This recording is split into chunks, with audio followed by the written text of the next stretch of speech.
सगळ्यांचं स्वागत आहे आजच्या एपिसोडमध्ये.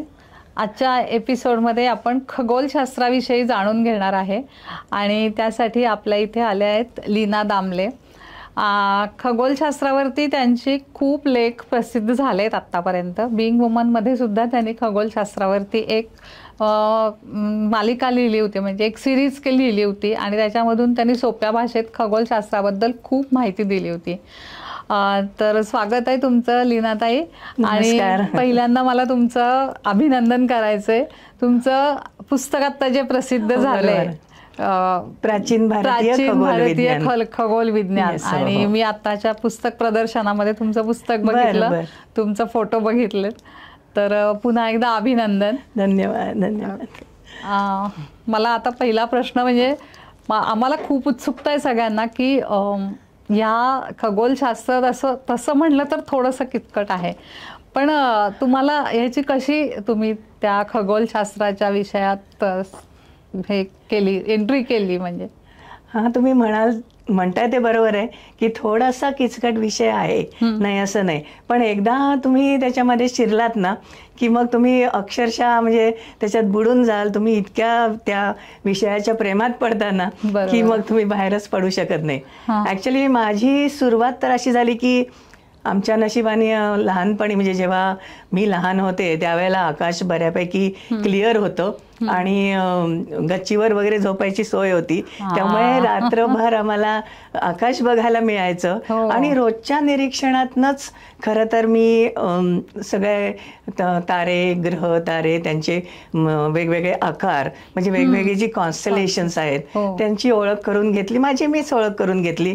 पुढे पुस्तकं बघत होतो, कारण त्यावेळेला तर काही असे ॲस्ट्रो क्लब्स वगैरे नव्हते, काहीच नव्हतं खरं तर. त्यामुळे आम्हीच काहीतरी अभ्यास करत होतो.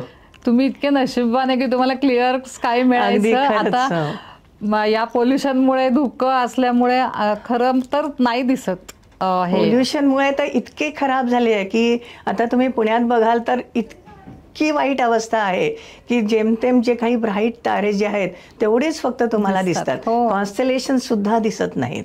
इतकी वाईट अवस्था झालेली आहे. या अभ्यासातून तुम्हाला अशा काहीतरी गमती जमती मिळाल्या असतील ना की खगोलशास्त्र अभ्यास करताना या ताऱ्यांच्या किंवा ग्रहांच्या? खूप खूप गमती. म्हणजे खरं सांगायचं तर हे विश्व जे आहे ना तेच खूप मोठी गंमत आहे खरं सांगायचं तर. आपली ही जी पृथ्वी आहे तिचं असणं, तिचं अस्तित्व हेच एक मोठी गोष्ट आहे. म्हणजे इतकी ती महत्वाची आहे आणि ती असणं इतकं अवघड आहे खरं तर की आपण म्हणतो की आपल्या सूर्यमालेमध्ये पृथ्वीवरच फक्त जीवसृष्टी आहे. ती का आहे तर पृथ्वी ही सूर्यमालेच्या गोल्डीलॉक्स झोन मध्ये आहे. गोल्डीलॉक्स झोन म्हणजे काय तर हॅबिटेबल झोन, म्हणजे अशी स्थिती की पृथ्वी सूर्यापासनं जे ग्रह आहेत त्या ग्रहांवर एकतर ते खूप जास्त जवळ नको, कारण त्याच्यावरच्या पाण्याची वाफ होऊन जाते. खूप लांब गेले तर त्याचं पाणी गोठून जातं. म्हणजे ही स्थिती एकतर मार्सवर म्हणजे मंगळावर असते, नाही तर शुक्र किंवा बुधावर आहे. तिथे तर बुधावर तर पाणीच नाहीये. आहे थोड्या काही कपारींमध्ये तिथे सुद्धा बर्फ आहे. यू वोंट बिलीव्ह की बुधासारखा ग्रह जो सूर्याच्या इतक्या जवळ आहे त्याच्या सुद्धा काही कपारींमध्ये बर्फ सापडलेला आहे. तर सांगायचा मुद्दा हा की पृथ्वीची स्थिती अशी आहे सूर्यमालेतल्या कक्षांमध्ये की त्याच्यावरचं पाणी द्रव स्वरूपात राहतं, त्याची वाफ होऊन जात नाही किंवा त्याचा बर्फ पण होत नाही. म्हणून ही जीवसृष्टी पृथ्वीवर तगलेली आहे, निर्माण झाली आहे. तर पृथ्वी हा स्वतःच एक मोठा चमत्कार आहे खरं सांगायचं तर. आणि खगोलशास्त्राबद्दल म्हणाल तर अफाट आहे सगळं, खूप अफाट आहे. म्हणजे ही आपण पृथ्वी म्हणतो, पृथ्वी सूर्यमालेतली अंतरं म्हणतो, ती आपल्या दृष्टीने खूप खूप जास्त असतात. म्हणजे आता आपला सगळ्यात जवळचा जो चंद्र आहे, सगळ्यात जवळचा नेबर म्हणा, तो सुद्धा 3 लाख किलोमीटरवर आहे साधारण. म्हणजे तिथे जायलाही आपल्याला काही दिवस लागतात. तसं म्हणलं तर मग मंगळ, त्याच्या पलीकडे गुरु, गुरु, नंतर शनी, युरेनस, नेपच्यून, हे जे सगळे ग्रह आहेत त्यातली अंतर आपल्याला खूप प्रचंड मोजतात नाही. तोही एक हे आहे, मुद्दा आहे की ही जी अंतरं आहेत ती आपल्या सूर्यमालेतली जी अंतरं आहेत त्याच्यासाठी एक एकक आहे.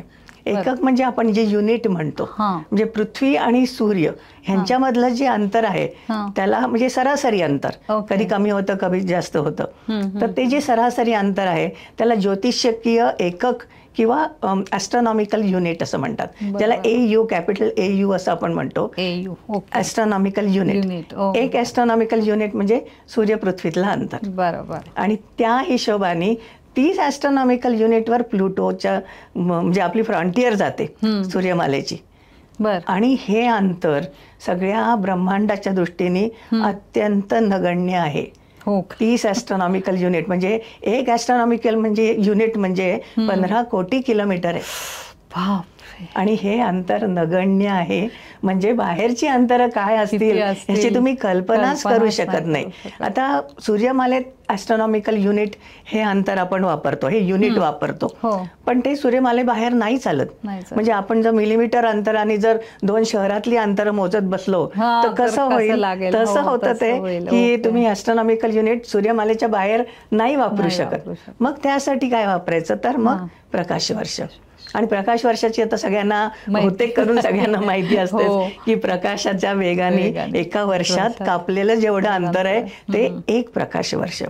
आणि आपल्यापासून, आपल्या सूर्यापासून सगळ्यात जवळचा जो तारा आहे तो 4.3 प्रकाश वर्ष अंतरावर आहे. म्हणजे समजा जर आपण पुढे मागे आपली टेक्नॉलॉजी एवढी ॲडव्हान्स झाली आणि आपण अगदी खूप भारी असं काही फ्युएल वापरलं आणि त्या प्रचंड वेगाने जर आपण जायचं ठरवलं, म्हणजे साधारण प्रकाशाच्या अर्ध्या वेगाने पण नाही, म्हणजे आपलं तेवढंही गाठता येईल की नाही सांगता येत नाही, पण जे काय वेग आपण गाठू शकतो त्यांनी जर आपण प्रवास करायचा म्हटलं तर जवळच्या ताऱ्याला जायला 45,000 वर्ष लागतील. हे सगळ्यात जवळच्या ताऱ्यातलं आपलं अंतर आहे.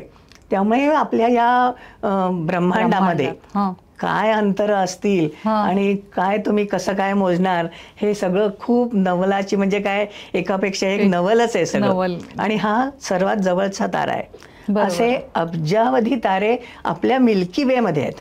मिल्की वे म्हणजे त्याला गॅलॅक्सी जी म्हणतो आपण, आकाशगंगा म्हणजे दीर्घिका. तर आपल्यापासून हा सगळ्यात जवळचा जो तारा आहे तोच मुळे 4.3 प्रकाश वर्ष दूर आहे. आणि असे अब्जावधी तारे आपल्या या दीर्घिकेमध्ये आहेत, म्हणजे ज्याला आपण आकाशगंगा म्हणतो, इंग्लिशमध्ये त्यालाच मिल्की वे गॅलॅक्सी म्हणतात. म्हणजे ही दीर्घिका म्हणजे गॅलॅक्सी आणि आकाशगंगा आपले मराठी नाव आहे त्याला.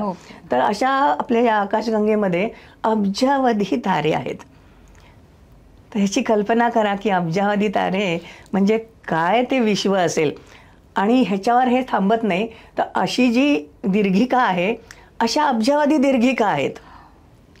म्हणजे त्यांच्यातलं अंतर, त्यांच्यातले तारे, हे जे काय आहे सगळं खूप अफाट आहे, खूप अफाट आहे. म्हणजे आपल्या या आकाशगंगेचा जो एक छोटा ग्रुप आहे त्याला लोकल ग्रुप ऑफ गॅलॅक्सीज म्हणतात. त्याच्यामध्ये 21 गॅलॅक्सीजचा एक छोटा ग्रुप आहे. आणि मग अशा बऱ्याचशा छोट्या ग्रुप्सचा मिळून एक मोठा क्लस्टर असतं, त्याला सुपर क्लस्टर म्हणतात. तर सुपर क्लस्टर ऑफ गॅलॅक्सीज असं म्हणतो. त्याच्यामध्ये हजारांच्या पटीमध्ये गॅलॅक्सीज असतात. त्या गॅलॅक्सीजचे सुद्धा वेगवेगळे प्रकार असतात, वेगवेगळे आकार असतात. त्यांच्यामध्ये सुद्धा काही तारे यंग असतात, काही म्हातारे असतात. म्हणजे तुम्हाला नवल वाटेल की तारे आपण म्हणतो आपल्याला सतत ते दिसतात, ते तसेच दिसतात तारे. तुम्ही केव्हाही बघितलं, आधी तुमच्या वाडवडिलांनी बघितलेलं असेल, तुमच्या मुलांनी पुढे जाऊन बघतील, ते तारे तसेच दिसतात असं आपल्याला वाटतं. पण परिस्थिती अशी नाही आहे. ताऱ्यांनाही त्यांचं लाईफ आहे, त्यांची एक स्वतःची जीवन गाथा असते. म्हणजे जसं आपलं माणसाचा जन्म होतो, त्याचा म्हणजे बालपण, कुमार वय, नंतर त्याचं तारुण्य, आणि मग त्याच्यानंतर प्रौढावस्था, आणि त्याच्यानंतर म्हातारी अवस्था, आणि मग त्याच्यानंतर मृत्यू. ह्या सगळ्या पायऱ्या ताऱ्यांच्या सुद्धा आयुष्यात येतात. फक्त तो जो कालावधी आहे तो आपल्या आयुष्याच्या कितीतरी पट जास्त असल्यामुळे आपल्या डोळ्यांना ते दिसत नाही. मग शास्त्रज्ञ काय करतात की एका स्थितीतला तारा त्याचा अभ्यास करायचा. म्हणजे जो आता अगदी नवनिर्माण झालेला आहे त्या ताऱ्याचा अभ्यास करतात. मग जे मृत्यूपंथाला लागलेले तारे आहेत त्याचा अभ्यास केला जातो. मग ताऱ्यांचा मृत्यू कसा होतो, ह्या ब्रह्मांडाबद्दल एकदा तुम्ही ॲस्ट्रॉनॉमीबद्दल सांगायला लागलात ना, की इतक्या असंख्य गोष्टी सांगता येतात, की ताऱ्यांचा आयुष्यक्रम कसा आहे, ताऱ्यांचे रंग कसे असतात, ते त्याच्या रंगांवरनं तुम्हाला काय काय माहिती मिळते, असंख्य गोष्टी तुम्हाला सांगता येतात. खूपच इंटरेस्टिंग आहे हे. म्हणजे हे आत्ता खरंच पहिल्यांदा कळलंय. हे जे खगोलशास्त्र आहे ते तुम्ही आता हा जो अभ्यास चालू असतो शास्त्रज्ञांचा, त्याचा आपल्याला काय आपल्यावरती परिणाम होतो, म्हणजे किंवा समजा आता तुम्ही एका ताऱ्याचा अभ्यास करताय तर मग त्याचा उपयोग आपल्याला काय होतो, म्हणजे पृथ्वीवरच्या लोकांना काय होतो? हा प्रश्न तर नेहमी विचारला जातो, की हे तुम्ही मारे सगळा अभ्यास करताय खरा आणि त्याच्या संशोधनासाठी तुम्ही अब्जावधी रुपये तुम्ही ओतता त्याच्यामध्ये. आता इस्रो काय, नासा काय, ह्या सगळ्या ह्याच्यामध्ये प्रचंड पैसा ओतला जातो. हे कशासाठी? तर त्याला एक कारण असं आहे, महत्त्वाचं कारण असं आहे, की पुढे जाऊन कधीतरी आपल्या पृथ्वीचा नाश होणार आहे, आपल्या सूर्याचा नाश होणार आहे, म्हणजे सूर्य संपणार आहे, मृत्यू पावणार आहे. ही कल्पना लोकांना भीतीदायक वाटेल, पण ती इतक्या नजीकच्या इतिहासात काही होणार नाहीये. त्याला 4.5 अब्ज वर्ष शिल्लक आहेत अजून. पण काय आहे, आपली टेक्नॉलॉजी हळूहळू सुधारते. इतकी काही पुढे गेलेली नाहीये की आपण आता पटकन म्हणलं तर मंगळावर जाऊ शकतो असं नाही आहे. आत्ता सुद्धा जे त्यांचे प्रयोग चालू आहेत ते त्यांचं 1 वे चालू आहे, 2 वे पण त्यांना अजून पॉसिबल नाही आहे. तर अशा परिस्थितीमध्ये जेव्हा पृथ्वीचा अंत होईल, सूर्यावरचे जे काय म्हणतात त्याला फ्युएल संपतं, म्हणजे एखाद्या ताऱ्याचा मृत्यू का होतो, तर आपल्याला माहिती आहे की तारा चमकतो, तो हायड्रोजनचा हेलियममध्ये रूपांतर होतं आणि त्याच्यातनं एनर्जी रिलीज होते. त्याला न्यूक्लिअर फ्युजन म्हणतात. तर या फ्युजनमधून खूप मोठ्या प्रमाणावर ऊर्जा, उष्णता, प्रकाश बाहेर पडतो आणि त्यामुळे आपल्याला तो तारा दिसतोही आणि त्यातनं उष्णता आणि एनर्जी आपल्याला मिळते. पण हे फ्युएल कधीतरी संपणार आहे ना. कुठलीही गोष्ट या सगळ्या जगामध्येच काही कायमची नसते, ते कधीतरी ते संपणार आहे. ते फ्युएल संपलं की मग त्या ताऱ्याचा हळूहळू मृत्यूपंथाला लागायला सुरुवात होते. मग त्याच्यामध्ये बऱ्याचशा प्रक्रिया असतात, खूप गोष्टी असतात. त्या ताऱ्याच्या आकारमानावर, वस्तुमानावर सुद्धा अवलंबून असतं की त्याचं आयुष्य किती आहे. जर खूप मोठा तारा असेल, त्याचं वस्तुमान जास्त असेल तर त्याचं आयुष्यमानही जास्त असतं. काही काही असे असतात की जे असे बबलिंग असतात, ते एकदम फुटून सुपरनोवा होऊन पण ते फुटतात, पण त्यांचं आयुष्य कमी पण असू शकतं. म्हणजे असं नाही की मोठा वस्तुमान आहे म्हणून खूप आहे असं पण नाही. पण जनरली जे मेन सिक्वेन्स तारे असतात त्यांचा आयुष्यक्रम हा असा असतो. आपला सूर्य ही मेन सिक्वेन्समधला पिवळा रंगाचा तारा आहे. त्यात म्हणजे ताऱ्यांच्या रंगांना सुद्धा विशेष अर्थ आहे, कारण त्या रंगांवरनं तुम्हाला त्याचं टेम्परेचर कळतं, त्यांचं वय कळतं.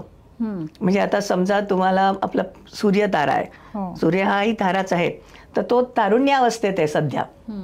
आपला सूर्य तारुण्यावस्थेत आहे, त्याच्यामुळे आपण सुखाने पृथ्वीवर राहतोय. पण कालांतराने त्याच्यामध्ये बदल होणार आहे, तो संपून जाणारच आहे. कधी ना कधी ताऱ्याचा अंत हा होणार आहे. आणि मग त्यावेळेला पृथ्वीवरची ही आपली जी अनमोल अशी मानव जात आहे, आपण असंच म्हणायला पाहिजे की अनमोल आहे, कारण आपण हे सगळं जे जाणून घेतलं आहे ते माणसाच्या ह्या ब्रेनमुळे जाणून घेतलेलं आहे. आणि माणसाचा मेंदू हा जी काही गोष्ट आहे, ही जी काही गोष्ट आहे ती अतिशय अनमोल आहे. आणि त्यामुळेच हे सगळे शोध लागलेत. आणि मग ही जी मानवजात आहे ती टिकायला पाहिजे. तर त्यासाठी म्हणून तुम्हाला एक काहीतरी हे पाहिजे, दुसरं स्टेशन पाहिजे ना, कुठेतरी तुम्हाला वस्ती करायला जागा पाहिजे. अशी एक जी हे आहे, त्यासाठी सुद्धा तुम्हाला हे या गोष्टीचं तंत्रज्ञान वाढवत न्यायला पाहिजे. आणि मग त्यात शेवटी उद्देश हा आहे की तुम्हाला तुमची मानवजात जगवायची. आता ठीक आहे, त्यातले काही क्रिमी लेअरच जाईल, सगळे तर जाऊ शकणार नाहीत, कारण पृथ्वीवर जेव्हा सूर्याचे अंत होईल तेव्हा पृथ्वीवर प्रचंड उष्णता वाढेल, पाणी सगळं संपून जाईल. ह्या पाणी संपून जाईल याच्यावरनं मला एक गोष्ट आठवली. हे सगळं जे पृथ्वीच्या नाशाचं जे वर्णन आहे ते तंतोतंत आपल्या दासबोधामध्ये आहे. बरं, can you believe such thing? की अक्षरशः पायरी पायरीनी ह्या सगळ्या ज्या गोष्टी आहेत त्या दासबोधामध्ये वर्णन केलेले आहेत. त्याच्यामुळे हल्ली आता मी ॲस्ट्रॉनॉमीचा म्हणजे खगोलशास्त्राचा तर अभ्यास करतेच, पण त्याच्या जोडीला आम्ही काही जण मिळून आपल्या प्राचीन वाङ्मयामध्ये जे खगोलशास्त्र आहे आणि जे आजच्या आजच्या जे म्हणजे मॉडर्न नॉलेज आहे त्याच्याशी खूप मिळतं जुळतं आहे. किंबहुना त्याला पुष्टी देणारं आहे, त्याच्याही पेक्षा पुढे जाऊन अशी काही ऑब्झर्वेशन्स आपल्या पूर्वजांनी घेतली आहेत जी आत्ता सुद्धा काही लोकांनी घेतलेली नाही आहेत. आत्ता सुद्धा त्या गोष्टी माहिती नाहीत. ते मी सांगीनच काय उदाहरण आहे ते. तर म्हणून आम्ही या दिशेला आता वळलोय की आपल्या प्राचीन खगोलशास्त्रामध्ये आपल्याला काय काय माहिती आहे. आता तुम्ही मगाशी जे पुस्तकाचा उल्लेख केलात तर ते पुस्तक बेसिकली ह्याच्यावर अवलंबून आहे, ह्याच्यावर म्हणजे लिहिलेलं आहे की आपल्या प्राचीन ग्रंथांमध्ये, वाङ्मयामध्ये खगोलशास्त्राची काय माहिती आलेली आहे, खगोलशास्त्राची काय निरीक्षणं आहेत. आणि मुख्य म्हणजे ह्या खगोलशास्त्रावरनं आता निलेश ओक सर म्हणून जे आहेत एक प्रसिद्ध संशोधक आहेत, त्यांनी तर महाभारताची तारीख सुद्धा बरोबर काढून शोधून काढलेली आहे खगोलशास्त्रीय घटनांवरून. हां, कारण त्याला तुम्ही काही चॅलेंजेस करू शकत नाही. त्या घटना घडलेल्या आहेत आणि आपल्या महाभारत आणि रामायण हे आपला हा इतिहास आहे. इतिहास आहे. हां, हे आपलं पुराण किंवा असे काहीतरी मेथॉलॉजी जे म्हणतात ती मेथॉलॉजी नाही आहे, ते आपला इतिहास आहे तो आपला. तर रामायण आणि महाभारत ह्यांची करेक्ट तारीख ह्यांनी शोधून काढलेली आहे. आणि ती कशावरून? तर ते ॲस्ट्रॉनॉमिकल इव्हेंट्सवरनं. तर ह्यासाठी म्हणजे आपण जे बोलत होतो आता की कशासाठी हा सगळा अभ्यास करायचा, तर पुढे जाऊन आपल्याला काहीतरी एक विसावा पाहिजे. माणूस कसं आहे आपल्या म्हातारपणी आपल्या काहीतरी सोय करून ठेवतो त्याच्या म्हातारपणची, तसं हे माणसाच्या पुढच्या आयुष्यासाठी म्हणजे माणसाच्या पुढच्या पिढ्यांसाठी म्हणा ना की ही सोय हळूहळू आपण टेक्नॉलॉजी वाढवत ही करण्याची हे एक आयडिया आहे त्याच्या पाठीमागे. बरोबर. पण हे म्हणजे इतिहास आहे हा, खोटं नाहीये, घडलेली आहेत सगळ्या घटना, हे त्यांनी शोधून काढले. खूपच म्हणजे महत्वाचं आहे. एक आत्ताच कळलंय खरं, म्हणजे मला कळलं. मी तो इव्हेंटच तुम्हाला सांगते वाटलं तर. म्हणजे ज्या घटनेवरून त्यांनी महाभारताची तारीख ठरवली, तर तो इव्हेंट असा होता की आपल्या आकाशामध्ये जे आपल्याला वेगवेगळी कॉन्स्टलेशन्स दिसतात, म्हणजे त्याच्यामध्ये आपण आता राशी म्हणतो, ते 12 राशी आहेत आणि एकंदर टोटल 88 कॉन्स्टलेशन्स आहेत. म्हणजे आपण आपल्या पृथ्वीच्या वरून आपण जी निरीक्षणं घेतो त्याच्यावरनं जे आपल्याला दिसतात सूर्य, चंद्र आणि ग्रह, ते ज्या एका भासमान मार्गावरनं जातात हे असं आपल्याला दिसतं. त्या मार्गाला इक्लिप्टिक म्हणतात.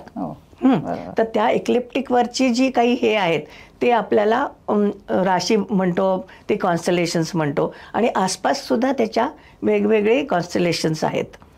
तर सांगायचा मुद्दा की हे जे वृषभ रास आहे त्या वृषभ राशीमध्ये रोहिणी हा तारा आहे, तुमच्याच नावाचा तारा आहे. तर मोठा लाल तारा आहे. लाल तारा म्हणजे तो आता मृत्यूपंथाला लागलेला असा त्याला रेड जायंट म्हणतात. त्याची स्थितीच रेड जायंट स्थिती असते आणि तो लाल तारा आहे. तर तो ज्या कॉन्स्टलेशनमध्ये आहे त्याचा आकार असा आडव्या व्ही सारखा आहे. तर हे जे व्ही आकाराचं जे कॉन्स्टलेशन आहे त्याच्या एका टोकाला रोहिणी हा तारा आहे. आणि ते जे व्ही आकाराचा जो आकार आहे तो, त्याच्या या आकारामध्ये इथल्या स्थितीला, या पोझिशनला जर मंगळ किंवा शनी आला तर त्याला रोहिणी शकट भेद झाला असं म्हणतात. तर शकट म्हणजे हा गाडा, आपल्या ह्याच्यामध्ये शकट म्हणजे गाडा, ह्याला त्यांनी गाडा म्हटलंय. आणि शकट भेद झाला म्हणजे या स्थितीला मंगळ किंवा शुक्र, शनी हा ग्रह जर आला तर त्याला शकट भेद झाला म्हणतात. आणि त्यावेळेला असं जर झालं तर त्यावेळेला पृथ्वीवर डिझास्टर्स होतात, म्हणजे खूप मोठ्या प्रमाणावर काहीतरी संकट येतात. तर असं जे संशोधन आहे ते प्रत्यक्षात केलेलं आहे. त्याच्याबद्दलचं संशोधन जो निबंध आहे तो तुम्हाला आपल्याला भांडारकर इन्स्टिट्यूटच्या बोरीच्या ॲनल्समध्ये पण वाचायला मिळेल.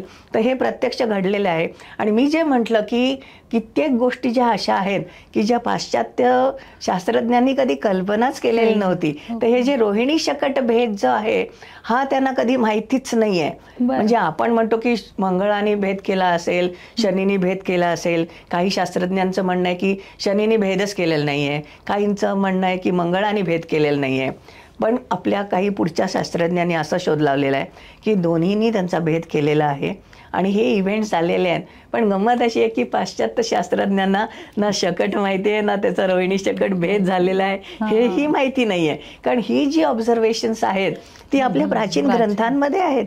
कॅन यू इमॅजिन, आपल्या अतिप्राचीन ग्रंथांमध्ये, महाभारतामध्ये, रामायणामध्ये असल्या गोष्टींचा उल्लेख आहे. रामायणामध्ये जवळजवळ 300-400 खगोलीय घटनांचा उल्लेख आहे. बरं. निलेश ओक सर जे मी म्हटलं ते तर लक्ष्मणाला खगोलशास्त्रज्ञ म्हणतात. त्यावेळेचे observer, first observer in our history म्हणजे लक्ष्मण होते असं म्हणायला हरकत नाही. कारण ते रामाला सांगतायत की अमुक अमुक गोष्टी, आता बघ वृश्चिक राशीमध्ये तो एक धूमकेतू दिसतोय आणि हे काहीतरी वेगळं शुभ शकून आहे हा. आता त्यांच्या दृष्टीने तो शुभ शकून होता आणि पुढे जाऊन ते श्रीलंकेला जायचे होते, युद्ध होणार होतं आणि युद्धात आपला विजय होणार आहे हा तो शकून आहे असं लक्ष्मण सांगतायत रामाला. तर असे उल्लेख येतात कितीतरी, म्हणजे इतके स्पष्ट उल्लेख केलेले आहेत त्याच्यामध्ये आपल्या रामायण महाभारत ग्रंथांमध्ये की त्यावरून आपल्याला त्याचा काळ काढता येतो. तर निलेश ओक सरांनी काय केलं होतं की जो इव्हेंट मी तुम्हाला मगाशी म्हटलं की त्याच्यावरून महाभारत युद्धाचा करेक्ट काळ त्यांनी शोधलेला आहे. तर इसवी सन पूर्व 5561 म्हणजे 5561 ह्या वर्षी महाभारताचं युद्ध झालेलं आहे. आणि ते कशावरून सिद्ध केलं आहे तर आपल्याला आता सगळ्यांना सप्तर्षी हे माहीत असतात आकाशातले. सप्तर्षींचा आकार कसा असतो तर एक चौकोन, म्हणजे पतंगासारखा चौकोन आणि त्याला एक शेपटी असते, जणू काही त्याचा मांजा. म्हणजे त्याला शेपटीमध्ये 3 तारे असतात आणि त्या 3 ताऱ्यांच्या मधला जो तारा असतो त्याला लागून एक छोटीशी तारा असते, तारका असा म्हणाल. तर तिचं नाव अरुंधती. वसिष्ठ आणि अरुंधती ही ती जोडी आहे. आणि आपल्या पुराणांमध्ये किंवा मॅथॉलॉजीमध्ये वसिष्ठ अरुंधती हे म्हणजे अरुंधतीला अगदी काय म्हणतात त्याला सती साध्वी वगैरे, पतीला फॉलो करणारी असं म्हणतो आपण. पण एक काळ असा होता की त्या एका पर्टिक्युलर काळामध्ये अरुंधती वॉज लिडिंग. म्हणजे वसिष्ठ पुढे नव्हते, अरुंधती पुढे होती आणि वसिष्ठ तिला फॉलो करत होते. तर लोकांना असं वाटत होतं की हे शक्य नाही आहे होणार, असं होऊच शकत नाही, हे कुठेतरी आपल्या ग्रंथांमध्ये नंतर कोणतरी घातलं असावं किंवा काहीतरी. पण ह्यांनी ते जवळजवळ 15 वर्ष त्याचा अभ्यास केला या गोष्टीचा की असं होऊ शकतं का, आणि झालं असेल तर केव्हा झालं असेल, कसं झालं असेल. तर त्यांनी ते फॉलो केलं आणि त्यांना तो शोध लागला की येस हे असं झालेलं आहे. आणि तो काळ होता 5561. त्याला कारण काय आहे? आता तुम्ही म्हणाल हे सगळं खूप विचित्र आहे, आम्हाला कसं कळणार की नेमकं ते पुढे गेली मागे गेली, याला काय अर्थ आहे, हे कळणार कसं? कारण बघायला गेलो तर आपल्याला तसं काही फारसं कळत नाही की पुढे गेले किंवा मागे गेले. आत्ता तर आपल्याला कळणारच नाही आहे, कारण आता ती मागेच आहे. आधी ही मागेच होती, मधल्या काळात फक्त ती पुढे गेलेली होती. तर परांचन गती हा एक खास प्रकार आहे खगोलशास्त्रातला. तर आपली पृथ्वी टिल्टेड आहे, आपल्याला माहिती आहे, 23.5 अंशांनी टिल्टेड आहे. तर त्या आपल्या पृथ्वीला वेगवेगळ्या ज्या गती आहेत त्याच्यातली ही एक गती आहे. तर हा जो ॲक्सिस आहे पृथ्वीचा तो पण असा फिरतो आणि हा ॲक्सिस ज्या तिकडे पॉइंट करतो तो आपला पोलस्टार असतो. तर साधारण 5-1 हजार वर्ष आपला हा पोलस्टार राहील आणि यू वॉन्ट बिलीव्ह आपला पोलस्टार पण चेंज होतो. म्हणजे आपल्या पुराणात आहे की पोलस्टार म्हणजे अगदी तिथे न हलणारा, म्हणजे ध्रुव ताऱ्याची जी गोष्ट आपण सांगतो की मला आढळ स्थान पाहिजे, मिळालं त्याला आढळ स्थान पण काही काळापुरतं, असं पण आहे. हा, कारण आपली जी पृथ्वी आहे तिचा जो अक्ष आहे तो जिकडे बोट दाखवतो तो पोलस्टार. सध्या पोलॅरिस नावाचा पोलस्टार आहे. गाझाचे जेव्हा पिरॅमिड्स बांधले गेले त्यावेळेला ठुबान नावाचा तारा आपला पोलस्टार होता. तर तो ठुबान आहे साधारण सप्तर्षी आणि छोटा ध्रुव जो आहे त्याच्यामधलं, छोटा ध्रुव मत्स्य म्हणतात त्याला, उर्सा मेजर उर्सा मायनर हे 2 कॉन्स्टलेशन्स आहेत. त्याच्यामध्ये एक तो तारा आहे, तर ठुबान तारा आहे. आणि तो तारा आपल्या जेव्हा पृथ्वीवर 5000 वर्षापूर्वीचा गाझा जे हे पिरॅमिड्स बांधले गेले त्यावेळेला तो तारा होता. कारण काय आहे तर त्या गाझाच्या पिरॅमिड्समध्ये त्यांनी अशी काहीतरी सोय केली आहे की असं एक छोटं टनेल, बारीकसं टनेल त्यांनी बांधलं आहे, तिथनं सतत तो तारा दिसत राहील. तर त्यांच्या काही समजुती असतील ताऱ्यांच्या बद्दलच्या किंवा काही, त्याप्रमाणे तो तारा सतत दिसत राहायला पाहिजे आणि मृतात्म्याला तिथपर्यंत पोचायला, स्वर्गात पोचायला ते दार आहे किंवा ती वाट आहे, अशी काहीतरी त्यांच्या कल्पना असतील. म्हणून त्यांनी ते टनेल ठेवलेलं आहे आणि तिथनं पॉइंट केलं की बरोबर तो ठुबान तारा दिसत होता. आता तो बदलला, कारण आता आपला पोलारिस आहे, आता तो दिसणार नाही आहे तिथनं. पण अशी सोय त्यावेळेला त्यांनी केलेली होती. तर हा जो पोल स्टार आहे तो बदलत राहतोय. आणि ही जी मी म्हटलं पृथ्वीचा अक्ष आहे, हो, हा जो पूर्ण राऊंड, म्हणजे आपला भोवरा असतो ना, तो भोवरा थांबत आल्यानंतर कसा फिरतो, असा फिरतो खाली, तसं हे टेकलेलं असतं खाली आणि असा फिरतो. ही गती असते आपल्या त्याला. आणि त्या गतीप्रमाणे जिथे जिथे अक्ष तो बोट दाखवेल तो आपला पोलस्टार असतो. आणि या सगळ्या ह्याला साधारण 25,000 वर्ष लागतात. या पूर्ण क्रम पूर्ण करायला 25,000 वर्ष जातात. खूपच इंटरेस्टिंग. तर ही जी गती आहे तो पूर्ण हे करायला एवढी वर्ष लागतात. म्हणजे मग त्या काळामध्ये आपल्याला परत इतक्या वर्षानंतर परत तोच तारा येईलही, पण त्याला एवढी वर्ष जावी लागतील. मग आता काही काळानंतर आपला अभिजित हा तारा होणार आहे, तो आपला पोलस्टार होईल काही वर्षानंतर, म्हणजे एक 10-12 हजार वर्षानंतर. आपल्या आयुष्यात नाही होणार आहे. पण हे झालं पृथ्वीच्या परांचन गतीबद्दल, किंवा त्याच्यामध्ये आपण खूप डीपमध्ये जाऊन अजून बराच काही सांगू शकतो. पण आता त्याच्याबद्दल न बोलणं बरं आहे, कारण खूप खोलात जाऊन बरंच काही गोष्टी सांगाव्या लागतील. नंतर ताऱ्यांचा रंग, ह्याच्यावरून मी तुम्हाला मगाशी म्हटलं होतं की ताऱ्यांच्या रंगावरनं बऱ्याच काही काही गोष्टी करतात. तर म्हणजे एक गमतीदार गोष्ट आहे त्याबद्दल, की आमच्या कॉलेजमध्ये आम्हाला शिकवलं होतं की OBA fine girl and KI.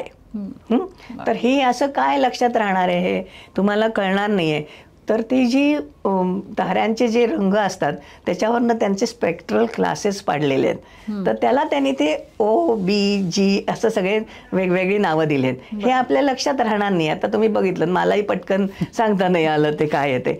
पण त्याचा जो त्यांनी लॉंग फॉर्म केलेला आहे तो जर तुम्ही एकदा लक्षात ठेवलात तर बापजन्मी तुम्ही ते विसरणार नाही. कारण त्याचा लॉंग फॉर्म त्यांनी असा केला की OBA फाईन गर्ल अँड किस मी. अच्छा. म्हणजे ती जी पहिले येतात ते सगळे तुम्ही अक्षरं धरली की ते स्पेक्ट्रल क्लासेस आहेत. आणि त्याप्रमाणे हे एकदम मोठा, सगळ्यात जास्त टेम्परेचर असलेला तारा आणि सगळ्यात शेवटी कमी असलेला तारा. आणि मधला आपला जी प्रकारचा जो तारा आहे तो आपला सूर्य आहे, तो पिवळ्या रंगाचा आहे. ह्या टेम्परेचर्सवरनं त्यांचं वय कळतं. नंतर त्यांचा आता आयुष्य किती राहिलं आहे ते आपल्याला समजू शकतं. कारण जेव्हा तारा मृत्यूपंथाला लागतो तेव्हा त्याच्यावरचं कोर असं बाहेर फेकलं जातं, एक्सपांड होतं. आणि त्याच्यामुळे ते जे कोअरपासून लांब गेल्यामुळे त्याचं अंतर वाढल्यामुळे रंग लाल होतो. आपली पृथ्वीवरची काय समजत आहे की ब्लड रेड किंवा रेड हॉट म्हणतो आपण. रेड हॉट हे सगळ्यात हॉट नाही आहे, ब्ल्यू हॉट हे सगळ्यात हॉट आहे. म्हणजे सगळ्यात जो जास्त टेम्परेचर असलेला तारा आहे तो ब्ल्यू असतो. हे आपल्याला खूप नवल वाटतं, पण खरी गोष्ट तशी आहे की तुम्ही आता एखादा प्रयोग करून बघू शकता की एखादी लोखंडाची काम तुम्ही घेतली आणि ती जर तुम्ही तापवलीत आणि बघत राहिला तर हळूहळू त्याचा रंग बदलत बदलत बदलत, म्हणजे आधी लाल होतो, मग नारिंगी होतो, पिवळा होतो आणि मग फायनली पांढरट निळसर होतो. तेव्हा तो सगळ्यात जास्त टेम्परेचर गाठलेलं असतं. म्हणजे आपली जी समजूत आहे की रेड हॉट, तर ती सगळ्यात हॉट नसून ती सगळ्यात कमी आहे. तर ह्या ताऱ्यांच्या बाबतीत तसं होतं की ते जेव्हा मेन कोअरपासून त्याचा बाहेरचा सरफेस बाहेर फेकला जातो, बऱ्याचशा प्रक्रिया त्याच्यामध्ये होतात जेव्हा तारा मृत्यूपंथाला लागतो त्यावेळेला. तर ही बाहेरचं जे कोर आहे ते त्याची उष्णता कमी होते म्हणून तो रेड दिसतो. त्याला रेड जायंट म्हणतात. म्हणून मी मगाशी जो म्हटलं रोहिणी तारा, तो नंतर असे बरेचसे तारे आहेत. आताच आपल्याला कदाचित वाचलं असेल की बेटलगिव्हस नावाचा जो तारा आहे, काक्षी मृग नक्षत्र, आपल्याला सगळ्यांना मृग नक्षत्र बहुतेक करून माहिती असतं. तर मृग नक्षत्रातला जो डावीकडचा मोठा तारा आहे तो खरं तर आता अशा स्टेजला आलेला आहे की आपल्या आयुष्यामध्ये तो फुटू शकतोय. कदाचित आपल्याला आपलं जर भाग्य असेल तर आपल्याला दिसू शकेल आणि दिवसा ढवळ्या तारा प्रकाशमान झालेला दिसू शकेल, असा तो सुपरनोवा होऊ शकतो. म्हणजे मग ताऱ्याचा अंत होतो तो सुपरनोवामधनं होतो. म्हणजे ते कवच बाहेर फेकलं जातं, आतलं कोर फुटतं आणि मग तो सुपरनोवा होतो आणि त्याच्यामधनं तारा संपून जातो. पूर्ण संपत नाही, त्याचं कोर शिल्लक राहतं आणि त्याच्यावर सुद्धा पुढच्या अजून असंख्य गोष्टी असतात. म्हणजे आता एखादा खूप प्रचंड मोठा तारा असेल तर त्याचं कोर जे राहतं त्याचं वस्तुमान बऱ्यापैकी जास्त असतं. तर ते जितकं आहे ते साधारण आपल्या सोलर मास, म्हणजे आता सोलर मास म्हणजे सूर्याचं मास, हे एक युनिट धरलेलं आहे. तर 1.4 सोलर मासेस असेल तर तो एक न्यूट्रॉन तारा होतो. आणि ही 1.4 सोलर मासेसची जी लिमिट मर्यादा शोधून काढलेली आहे ती आपले शास्त्रज्ञ चंद्रशेखर यांनी शोधलेली आहे. त्यामुळे त्याला चंद्रशेखर लिमिट असंच नाव दिलेलं आहे. त्यामुळे आपल्यासाठी ही खूप अभिमानाची गोष्ट आहे की त्यांनी हे शोधून काढलेलं आहे. तर ही 1.4 सोलर मासेसची जी लिमिट आहे त्याच्या पलीकडे म्हणजे अलीकडे असेल तर त्याचा व्हाईट ड्वार्फ नावाचा म्हणजे पांढरा बटू तारा होतो. त्याच्यामध्ये मग काही फारसं शिल्लक राहत नाही, त्याच्या भोवती ग्रहमाला संपून गेलेली असते. तो असा अखंड आकाशामध्ये मंद ताऱ्याने फिरत राहतो, त्याला व्हाईट ड्वार्फ म्हणायचं. त्याच्या पलीकडे मधल्या 1.4 सोलर मासेसच्या पेक्षा जास्त जर एखादा ताऱ्याचं कोर असेल, वस्तुमान असेल, तर त्याचा न्यूट्रॉन तारा तयार होतो. म्हणजे त्याच्यामध्ये प्रेशर इतकं जबरदस्त असतं की आतले जे अणू असतात ते अणूसुद्धा त्या प्रेशर खाली फुटतात आणि त्याचे जे न्यूट्रॉन्स, इलेक्ट्रॉन्स, प्रोटॉन्स असतात ते एक होऊन त्याचा न्यूट्रॉन तयार होतो. आणि असे सगळे न्यूट्रॉन्स मिळून तो न्यूट्रॉन तारा तयार होतो. म्हणजे सगळा ताराच न्यूट्रॉन्सनी भरलेला असतो. त्याचं महत्त्व असं आहे की इतके डेन्स असतं ते की त्याच्यावरचा जर एखादं स्पूनफुल ऑफ मटेरियल आपल्याला जर पृथ्वीवर आणता आलं, जे शक्य नाही आहे, पण जे वजन करायचं म्हटलं तर टन्स अँड टन्स भरेल. एक स्पूनफुल, चमचाभर मटेरियल ऑफ न्यूट्रॉन तारा आपल्या पृथ्वीवर आणला तर तो टन्समध्ये भरेल. प्रचंड, म्हणजे इतकी डेन्सिटी आहे त्या न्यूट्रॉन ताऱ्याच्या पोटामध्ये, म्हणजे इतका तो डेन्स आहे. आणि मग त्याही पलीकडे 3 आणि 4 सोलर मासेसच्या पलीकडे जर कोर गेलं तर मात्र त्याचा ब्लॅक होल तयार होतं. कारण खगोलशास्त्र म्हटलं की लोकांना पहिला प्रश्न असतो की what is a black hole, आणि ते कसं तयार होतं आणि त्याचं काय, त्याच्याबद्दल काहीतरी सांगा. तर हे अशा तऱ्हेने ब्लॅक होल तयार होतात. आणि आता सगळ्यांना माहिती आहे की प्रत्येक दीर्घिकेच्या केंद्रस्थानी एक ब्लॅक होल आहे. हे बरंच वाचलेलं मला आठवते की ब्लॅक होलचा शोध लागला होता काही वर्षांपूर्वी. आता त्याचा फोटो काढला, मिळाला, शास्त्रज्ञांनी फोटो मिळवला त्याचा. एवढा अभ्यास, म्हणजे आता मगाशी मी तुम्हाला म्हणलं होतं की हा अभ्यास करताना महिलांना काही त्याच्यामध्ये आहे का, असं करू शकतात का ते अभ्यास? म्हणजे त्याचा काय, आता खरं तर ना महिला कुठेच मागे राहिलेल्या नाही आणि या क्षेत्रात तर मागे राहूच नाही त्यांनी. आणि बऱ्याचशा गोष्टींमध्ये पूर्वी पण होत्या महिला, पण फार कमी प्रमाणात होत्या. तुम्हाला कदाचित ह्याचा शोध लागला, जो पल्सारचा शोध लागला. पल्सार म्हणजे एक प्रकारचे तारे आहेत जे पल्सेट होतात, त्याचा शोध लागला. तर ही जी त्याच्यातली एक संशोधिका होती जोसेलिन बेल नावाची, तर तिचं नाव नाही आलं ह्याच्यामध्ये, पण मूळ शोध तिचा होता खरं तर. आता तिचे प्रोफेसर्स आणि तिचे जे कोण गाईड्स होते त्यांच्या नावाने ते नोबेल प्राइज मिळालं ते, पण तिला मात्र त्याच्यामध्ये तिने शोध लावला होता. खरं तर तिचा शोध होता तो, पण तिला नाही मिळालं प्राइज त्याच्यामध्ये. पण अशा खूपशा बायका ह्याच्यामध्ये आहेत, त्यांनी खूप महत्त्वाचे शोध लावलेले आहेत. बऱ्याच बायकांनी त्यांच्या ॲस्ट्रॉनॉमर नवऱ्यांना मदत केलेली आहे. आणि आता तर काय, आता आपल्याला sky is the limit, sky is the limit. कारण बायकांना पूर्वी कसं होतं की म्हणजे आता मला सुद्धा स्वतःला सुद्धा हे अडचण जाणवते. नाही असं नाही की तुम्हाला ऑब्झर्वेशन घ्यायला जायचंय तर रात्रीच्या वेळेला तुम्ही एकट्या कुठे जाणार, नाही तसं सोपं नाही ना आपल्याकडे जाणं की तुम्ही घेतली तुमची दुर्बीण आणि गेलाय कुठेतरी. हे मुलं करू शकतात, ते आपण नाही करू शकत अजूनही. हे थोडंसं दुःख आहे त्याच्या पाठीमागे, पण काही नाही, तुम्ही ग्रुप्सनी काही काम करू शकता. आणि महिलांनी तर करण्यासारखं खूप आहे, कारण महिलांच्या अंगामध्ये खूप चिकाटी असते आणि हे ऑब्झर्वेशन्स घेण्यासाठी इतकी चिकाटी लागते की ती खरंच महिलांनी निश्चितपणे त्याच्यामध्ये करिअर करण्याच्या दृष्टीने नक्की विचार करावा. बरोबर. अतिशय इंटरेस्टिंग असा हा विषय आहे. मगाशी आपला एक रामायणाचा उल्लेख झाला की रामायणाची तारीख पण शोधून काढली आहे किंवा, तर अशा अजून काय पुराण कथा आहेत का, म्हणजे त्या सांगू शकता का? हो, निश्चित आहे. कारण मी अगदी एक छान गोष्ट तुम्हाला सांगू शकते या बाबतीमध्ये, की आपल्या पुराणांमध्ये मायथॉलॉजीमध्ये चंद्राची गोष्ट प्रसिद्ध आहे, की चंद्राला 27 बायका असतात. म्हणजे दक्ष प्रजापतीच्या 27 मुली, आणि दक्ष प्रजापतीने चंद्राचं लग्न त्यांच्या चंद्राशी करून दिलं होतं, 27ही मुलींशी. त्यातली एक रोहिणी. आणि 27 म्हणजे काय, तर आपली 27 नक्षत्र. आणि चंद्राचा जो मार्ग आहे पृथ्वीभोवती फिरण्याचा, तो या 27 नक्षत्रातनं जातो. म्हणजे ते प्रत्येकीचं एक एक घर, आणि त्या प्रत्येकीच्या घरातनं तो जातो, अशी कल्पना आहे. म्हणजे हे सुद्धा त्यांनी किती खुबीने सांगितलंय बघा, की 27 नक्षत्र म्हणजे तो कॉन्स्टलेशन आहे, ते एक म्हणजे आकाशाचा तो एक भाग आहे ते नक्षत्र म्हणजे. तर अशा तऱ्हेने ती नक्षत्र आहेत. काही त्याच्यामधले जे महत्वाचे ठळक तारे आहेत त्यांची नावं त्या ह्याला नक्षत्रांना दिलेली आहेत. फॉर एक्झाम्पल आता रोहिणी वृषभ राशीमध्ये आहे. तर चंद्र रोहिणीची कथा जी आपण म्हणतो, की चंद्र फक्त रोहिणीवर प्रेम करत होता. मग ह्या बाकीच्या ज्या उरलेल्या 26 बहिणी होत्या, त्या अर्थातच जे खूप नाराज झाल्या, त्या खूप चिडल्या होत्या. आणि त्यांनी वडिलांच्याकडे तक्रार केली की आमचा नवरा आमच्यावर प्रेम करत नाही, फक्त रोहिणीकडे जातो. तर मग दक्ष प्रजापतींनी त्याला समज दिली की असं तू करू नकोस, सगळ्यांना समान प्रेम कर, नाहीतर मग ह्याचे परिणाम फार वाईट होतील. आणि तरी चंद्राने ऐकलं नाही, तो तसंच करत राहिला. त्यामुळे शेवटी दक्ष प्रजापतींनी त्याला शाप दिला की तुला क्षयरोग होईल.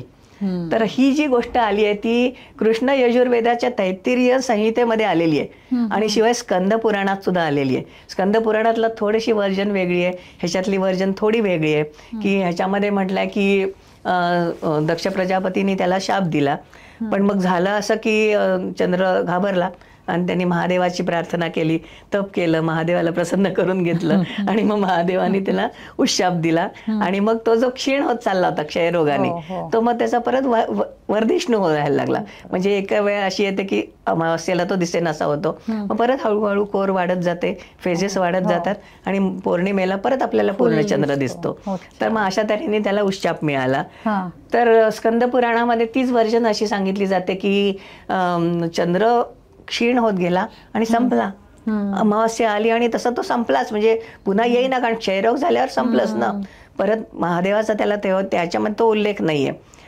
तर मग त्यामुळे व्हायला काय लागलं की पृथ्वीवरच्या ज्या वनस्पती होत्या, ज्या चंद्रप्रकाशामध्ये डेव्हलप व्हायच्या, ज्या औषधी होत्या, त्या मिळेनाशा झाल्या. लोकांना रोगराई वाढली, लोकांचे प्रॉब्लेम्स व्हायला लागले.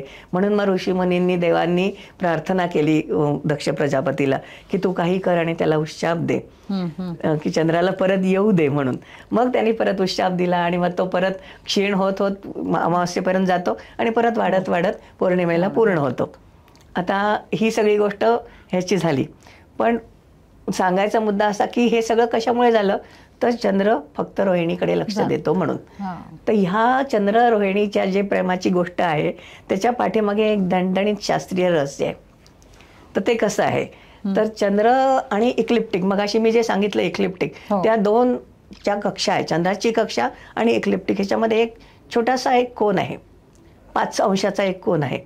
आणि तर त्या एका म्हणजे 5.25 प्रिसाइसली, तर वरती 5.25 आणि खालती 5.25, ह्या एवढ्या भागामध्ये ज्या तारका येतात त्या तारकांचा चंद्राशी ऑकल्टेशन होतं. ऑकल्टेशन होतं म्हणजे तुम्ही जे पिधान युती मगाशी म्हणालात, त्या तशी पिधान युती होते. आणि मग ती काय होते, तर जी ज्या महत्वाच्या तारका आहेत, आता चित्रा आहे, स्वाती आहे, ज्येष्ठा आहे, बरेचशा त्याच्यामध्ये येतात.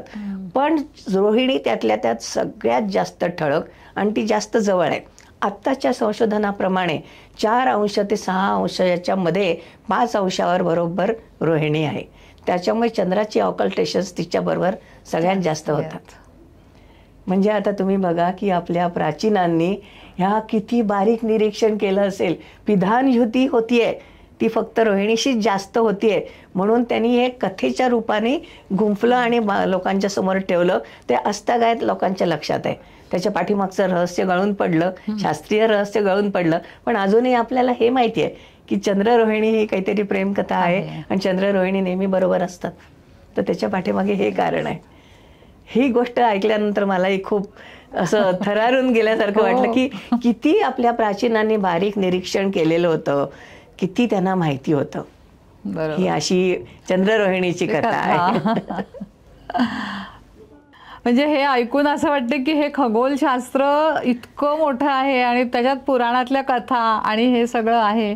पण मला एक आता असं एक विचारायचं होतं की ह्या ज्या आता काय ग्रहण लागतं किंवा बऱ्याच अशा गैरसमजुती आहेत, काही समजुती आहेत, तर त्याच्याबद्दल काही सांगाल का थोडं ग्रहणाबद्दल? हो, नक्कीच. ग्रहणाबद्दल तर अगदीच सांगण्यासारखं आहे. आजकालच्या काळामध्ये थोडीशी मीडियामधनं त्याला चांगली प्रसिद्धी मिळायला लागली आहे. त्यामुळे लोकांना आता ग्रहणाबद्दल खूप उत्सुकता असते आणि लोक ग्रहण बघायला जातात. पण गंमत अशी होती की आम्ही 80 साली आमचं डिपार्टमेंट, आमच्या फिजिक्स डिपार्टमेंटची आम्ही मुद्दाम याच्यासाठी ट्रिप काढली होती. हैदराबादच्या जवळ मेहबूब नगर म्हणून गाव आहे, तिथे आम्ही ग्रहण बघायला गेलो होतो. तर त्यावेळेला माहिती नाही का कोण जाणे, पण सगळ्या मीडियामधनं, पेपरमधनं इतका अपप्रचार झाला होता की कोणीही हे ग्रहण बघू नये.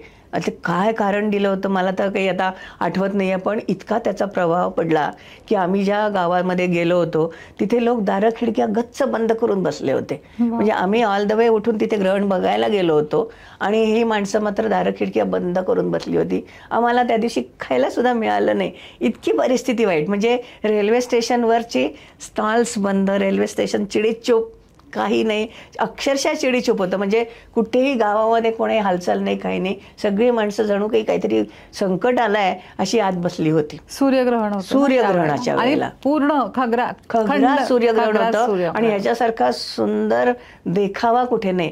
कारण सूर्यग्रहणाचे हे खग्रास सूर्यग्रहण आहे ना, हे फक्त आपल्याला बघायला मिळतं पृथ्वीवासियांना.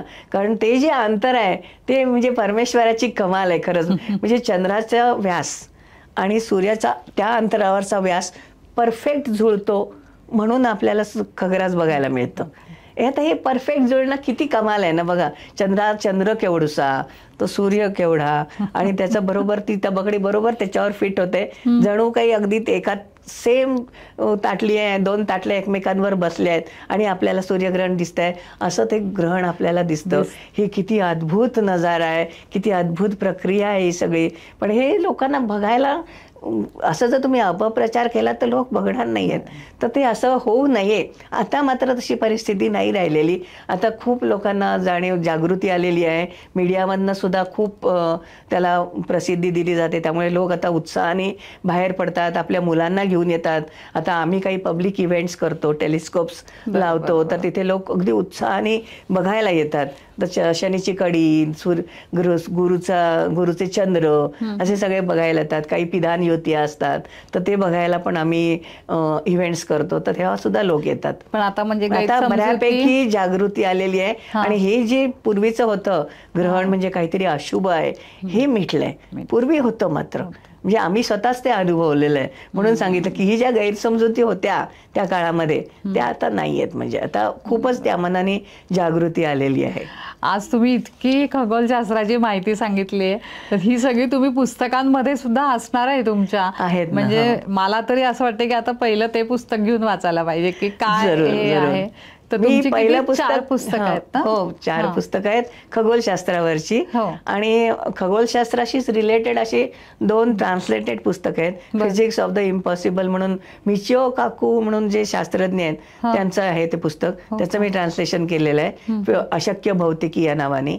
आणि ह्युमन कॉस्मॉस म्हणून जो मर्चंटचं पुस्तक आहे ते पण नाते ब्रह्मांडाचे या नावाने मी ट्रान्सलेट केलंय. तर त्याच्यातही हे ॲस्ट्रॉनॉमीच आहे. दोन्हीमध्ये ॲस्ट्रॉनॉमी, ॲस्ट्रोफिजिक्सच आहे. पण मी जे बेसिकली मुलांसाठी म्हणून सुरुवातीला लिहिलं ते कथारूपी खगोलशास्त्र आहे. त्याच्यामध्ये प्रत्येक कॉन्स्टलेशनचा फोटो वेगळा, म्हणजे चित्र वेगळं, त्यातले महत्त्वाचे तारे आणि त्याच्याशी रिलेटेड अशा आपल्या पुराणातल्या कथा शिवाय रोमन, ग्रीक, खाल्डियन ह्या ज्या बाकीच्या देशांमधल्या ज्या कथा आहेत त्या कथा मी त्याच्यामध्ये दिलेल्या आहेत. त्याच्यामुळे मुलांना कसं होतं की कथा ऐकण्यामध्ये खूप इंटरेस्ट असतो आणि त्या कथांवरनं मग ते कॉन्स्टलेशन लक्षात राहतं आणि मग गोडी निर्माण होते त्या शास्त्रामध्ये. तर ते माझं पहिलं पुस्तक आहे. नंतर अंतरिक्षाच्या अंतरंगात म्हणून एक आहे आणि मग वेद अंतराळाचा म्हणून अजून एक पुस्तक आहे. ते मी आमचा साहित्यप्रेमी भगिनी मंडळ आहे तर त्या मंडळाचा जो व्हॉट्सअप ग्रुप आहे त्यांच्यासाठी म्हणून मी दर सोमवारी लिहित होते. तर जवळजवळ 2016 पासून मी लिहितेय. आता इतकी वर्ष मी ते लिहितेय तर दर सोमवारी लिहिते म्हणजे. तर त्याचं एक मोठं पुस्तक झालेलं आहे ते वेद अंतराळाचं म्हणून आहे. त्याच्यामध्ये अशी सगळी सविस्तर माहिती दिलेली आहे. कॉन्स्टलेशन्स आहेत, गोष्टी आहेत आणि त्याच्यामध्ये मी खगोलशास्त्रीय कविता केलेल्या आहेत त्या पण आहेत त्याच्यामध्ये.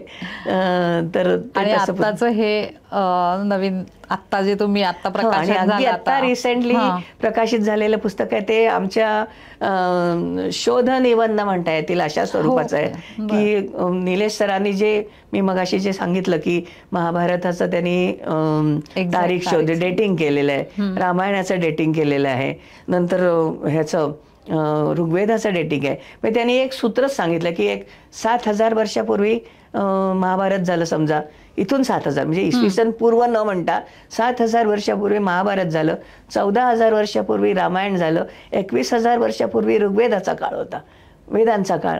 अशी त्यांनी ते गणित मांडलेलं आहे, अशी ती त्यांनी टाईमलाईन बांधलेली आहे. आणि रूपा भाटी आणि निलेश ओक हे दोन मोठे संशोधक सध्या खूप महत्त्वाचं काम करतायत. तर त्यांचे जे संशोधनात्मक जे काही पॉडकास्ट होती ते त्याचं मी ट्रान्स्क्रिप्शन केलं होतं. तर ते मराठीमध्ये मी लिहित होते, आमच्या ग्रुपसाठी वगैरेच लिहित होते खरं तर. तर मग त्याच्यातनं अशी कल्पना निघाली की याचं आपण पुस्तक करूया.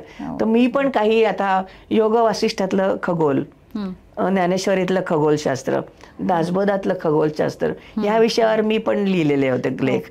तर या आमच्या तिघांचे सगळ्यांचे लेख मिळून ते पुस्तक झालेलं आहे, प्राचीन भारतीय खगोल विज्ञान. नक्कीच वाचायला पाहिजे. आणि मी आपल्या प्रेक्षकांना पण सांगेन की खगोलशास्त्र इतकं मोठं आहे आणि किती महत्वाचं आहे हे आज आपल्याला लीनाताईंच्याकडून खरं म्हणजे कळलेलं आहे.